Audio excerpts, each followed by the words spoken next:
Bakit ngayon lang na tayo nagbibigay ng tulong sa produksyon? Opo. Dahil ang Pilipinas, ang mga opisyal na spoiled. Basta't import lang ng import. Tapos, yung importation niyan, illegal and legal. Opo.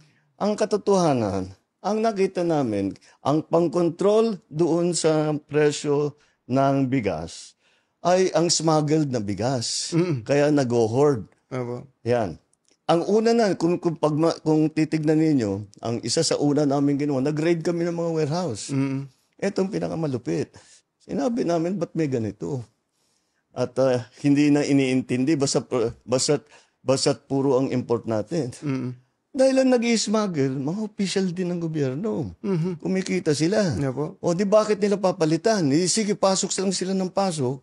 Hindi nila iniintindi ang production. Hindi iniintindi yung sistema.